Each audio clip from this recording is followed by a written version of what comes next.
Agora a gente fala de um mistério que durou 17 anos. Uma família em busca de uma resposta que veio depois da morte de um menino de 11 anos. O garoto foi assassinado pela própria mãe. Mas um detalhe desse crime levou uma família a desconfiar que a mesma mulher já tinha tirado a vida de outra pessoa sem nunca ter sido investigada por isso.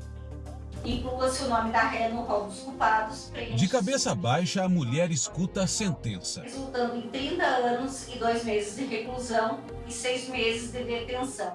30 anos de prisão pela morte do filho de 11 anos. Um crime que revoltou os brasileiros pelo enredo inventado por ela e o desfecho brutal da história. Mas um elemento dessa investigação levantou a suspeita de que Alexandra Dogolkensky, hoje com 35 anos, poderia ser uma assassina há pelo menos 17 anos. Uma morte que nunca foi esclarecida e que aconteceu bem antes de Alessandra ter estrangulado o próprio filho, Rafael Vinkes, no dia 14 de maio de 2020. Na época, a Alexandra denunciou à polícia o desaparecimento do filho. Tudo que a gente espera é só o retorno do Rafael em casa para a gente entender tudo isso que está acontecendo. Mas 10 dias depois, uma reviravolta. Alexandra apontou aos policiais o local onde estaria o corpo de Rafael. A mãe se irritou porque o filho desobedeceu ordens para parar de brincar no celular. No depoimento à polícia, Alexandra disse que deu 2 doses de um calmante para o menino. Quando ele já estava desacordado, ela estrangulou a criança com uma corda de varal. Em seguida, levou o corpo até o terreno vizinho e o escondeu dentro de uma caixa de papelão coberta de panos. Para livrá-la da prisão, a defesa sustentou que Rodrigo Vinkes, segundo o marido de Alexandra e pai de Rafael, era o autor do crime. As acusações contra o pai de Rafael foram descartadas pela investigação que apontou Alexandra como a única envolvida no crime. Segundo o Tribunal de Justiça do Estado do Rio Grande do Sul, o Conselho de Sentença acolheu a tese da acusação, considerando a ré culpada pelos crimes de homicídio qualificado, ocultação de cadáver, falsidade ideológica e fraude processual. Alexandra hoje cumpre pena em regime fechado pelos 4 crimes que cometeu.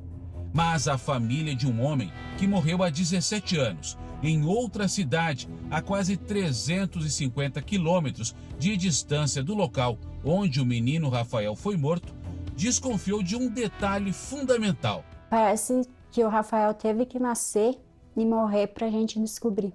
É isso que eu sinto. Uma corda de varal desvendou um mistério que já durava 17 anos.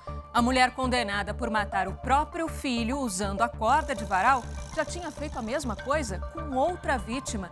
Você vai saber agora quem era essa pessoa. E logo depois você fica com o Câmera Record. Roberto Cabrini investiga a morte da modelo brasileira que caiu de um prédio de luxo em Buenos Aires, na Argentina, e traz imagens inéditas dos momentos que antecederam a queda de Emily. A morte de uma criança estrangulada com uma corda de varal pela mãe trouxe de volta memórias da morte de José Dogolkensky há 17 anos. Ele foi o primeiro marido de Alexandra que cumpre 30 anos de prisão pelo assassinato do filho. Em 2007, a polícia registrou o suicídio de José em casa. Pela investigação, ele se enforcou no quarto também com uma corda de varal. Cecília e Helena são irmãs de José Dogolkensky. Uma pessoa querida que se importava com as irmãs, principalmente comigo e com a minha outra irmã mais nova, né? José e Alexandra se conheceram muito jovens durante umas férias que ele foi passar na casa de uma tia em Planalto, no norte do Rio Grande do Sul. Ela tinha 15 anos, ele 22. Quando Alexandra engravidou do primeiro filho, Anderson, eles se casaram no civil e foram morar perto da família dele, na Serra Gaúcha. Ela sempre estava brava com meu irmão e mandona, ele falava alguma coisa, ela sempre respondia para ele. O casal, então, mudou-se para Farroupilha. Fui visitar eles uma vez nessa chácara e aí depois já aconteceu essa tragédia. José e Alexandra moravam ali, naquele sítio atrás do portão. O casal ficou por aqui por cerca de 2 meses até a noite em que José foi encontrado morto. Na época, a perícia apontou para suicídio e o caso acabou sendo arquivado pela polícia. Mas a família de José nunca acreditou na versão contada por Alexandra. Na época dos fatos, os indícios eram de suicídio. Tanto que essa foi a conclusão da autoridade policial e o Ministério Público acolhido pelo Judiciário. Neste depoimento, Alexandra detalha a noite que José morreu. E naquele dia foi a mesma coisa, ele bebeu o dia inteiro. E eu fui dormir com o filho, ele ficou lá. Eu escutei e começou a quebrar as coisas dentro do quarto. Para a polícia, Alexandra disse que quando entrou no quarto, José estava enforcado. E aí a minha reação no momento foi correr, pegar alguma coisa para cortar a corda, porque eu cortei a corda. Só que aí não tinha mais inspiração, não tinha nada. A posição em que o corpo de José foi encontrado é uma das muitas contradições no processo, segundo o delegado que investigou o caso. Quando ela entrou no quarto, o José estava pendurado, né? A versão dela, enforcado, ela cortou a corda, ele caiu, ela só endireitou o corpo, colocou a orelha perto da boca para ver se estava respirando, viu que estava morto. Só que o corpo estava num local aonde, olhando, era incompatível pelo local que deveria estar. Esperava-se o corpo estava no determinado local, entre o roupeiro e a cama, e não entre as camas. 17 anos depois, a família de José Dogolkinski recebe a notícia da morte do filho de Alexandra. Rafael foi estrangulado com uma corda de varal. A corda de varal também matou José. Coincidência? Os parentes decidiram contratar o serviço de peritos criminais de São Paulo e também encontraram uma série de evidências de que José não teria cometido suicídio. A principal delas é a marca da corda no pescoço. Suicídio, nós vamos ter uma marca no pescoço de profundidades diferentes. Na frente vai ser mais profunda, nas laterais vai ser menos profunda e na parte anterior ou posterior do pescoço vai ser inexistente. Estrangulamento, nós vamos ter uma marca no pescoço com a mesma profundidade, inclusive a marca do nó. E essa marca no pescoço, quando é estrangulamento, ela é horizontal.